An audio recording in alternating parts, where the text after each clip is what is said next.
Et à l'horizon qui nous concerne, à l'horizon de 15-20 ans, j'imagine donc que les États-Unis, notamment s'appuyant sur l'excellence de leur économie entrepreneuriale, vont continuer d'être la puissance majeure.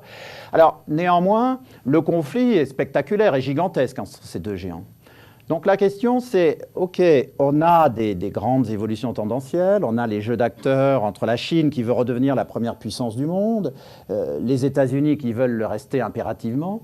Donc on va avoir un conflit considérable entre ces deux nations, qui va d'ailleurs ordonner les conflits secondaires. On ne le voit pas ici, puisque la France est tombée depuis une quinzaine d'années dans un, sans exagérer, un provincialisme abject. On ne regarde même pas notre nombril, mais on regarde une partie de notre sous-nombril. Nous sommes absolument incapables de regarder ce qui se passe sur le reste de la planète. Mais face à ce match colossal entre la Chine et les États-Unis, il y a un pays qui pète de trouille littéralement aujourd'hui, c'est la Russie. La Russie, 140 millions d'habitants, sur un territoire 2 fois plus grand que celui des États-Unis, une population en régression d'1 demi-million par an. Il voit à côté 1400 millions de Chinois à 10% de croissance par an. C'est comme une autoroute française à 2 voies, et vous avez un camion de 200 tonnes à 200 à l'heure. Au passage, l'Europe, c'est 27 petites voitures sur l'autoroute. Il ne faut pas penser l'Europe comme un continent, vous avez 2 gros camions, le camion américain de 200 tonnes à 100 à l'heure, le camion chinois de 200 tonnes à 200 à l'heure, puis 27 petites voitures, peace and love, qui font du partage de souveraineté. Mais je n'évoquerai d'ailleurs que brièvement la situation de l'Europe, puisqu'on imagine tout de suite ce qui se passe. Et donc, quand on observe ce match phénoménal entre la Chine et les États-Unis, il y a une question qui se pose, c'est malgré tout, est-ce que les Américains tout seuls vont pouvoir tenir tête à la Chine ? Et c'est là que j'introduis un élément supplémentaire dans le raisonnement, c'est que toutes les observations qui ont été faites au plan mondial sur les comportements à la fois des groupes sociaux à l'intérieur d'un pays et entre nations montrent que les comportements coopératifs produisent plus d'effets bénéfiques que les comportements non coopératifs. Et donc j'introduis dans le livre la nécessité d'une règle qui va permettre la mise en place d'un comportement coopératif. Et cette règle, je l'appelle alliance des cités libres, et je fais un parallèle de ce point de vue avec ce qui s'est passé entre les Grecs et la Perse au 5e siècle, au moment des guerres médiques. Puisque vous avez sur le papier des États-Unis qui, pour l'instant, ne font que 300 millions d'habitants, bientôt 400, mais que 300. Vous avez une Union européenne qui va imploser en tant qu'acteur stratégique.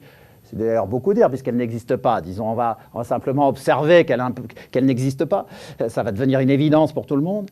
Mais en revanche, je parie sur un retour des nations, qui est déjà à l'œuvre. Regardez ce que fait l'Allemagne. L'Allemagne, depuis 15 ans, est dans une stratégie nationaliste d'expansion avec des politiques économiques non coopératives.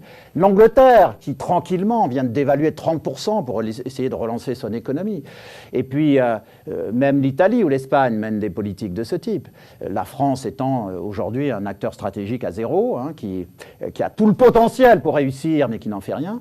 Mais donc, néanmoins, ce que j'anticipe, c'est que les pays, en gros, qui sont aujourd'hui en Afghanistan, c'est-à-dire les pays qui ont une volonté d'existence stratégique, face aux défis de la Chine, parce que la Chine est derrière ce qui se passe en Afghanistan, puisque le conflit de l'Afghanistan, c'est un maelstrom pakistano-afghan.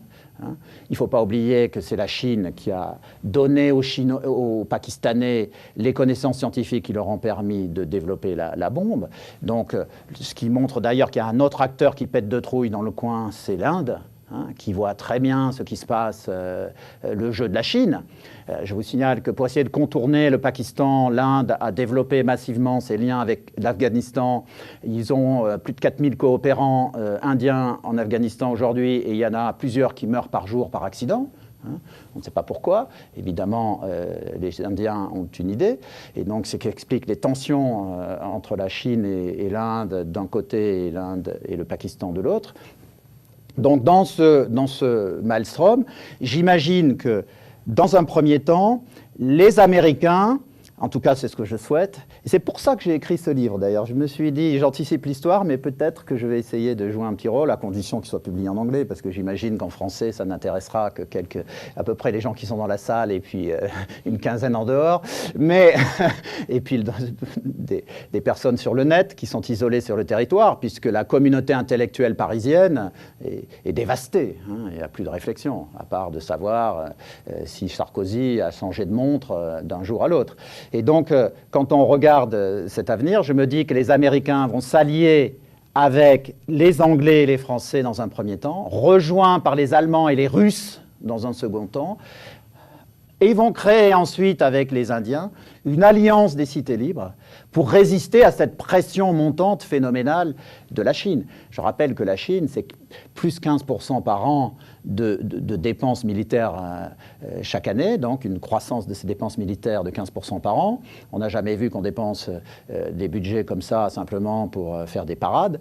Donc il y a une volonté chinoise un jour de reprendre Taïwan par la force s'ils n'arrivent pas à reprendre Taïwan autrement. Et puis il y a une volonté de dominer l'ensemble du continent asiatique et toute la partie du Pacifique qui les concerne. C'est pour cela que ce qui se passe actuellement, le conflit entre le Japon et la Chine sur ce chalutier qui s'est perdu en mer de Chine, derrière, il y a tous les conflits sur les matières premières et la volonté, le pétrole qui est dans la mer de Chine et la volonté de la Chine de prendre le pas sur le Japon.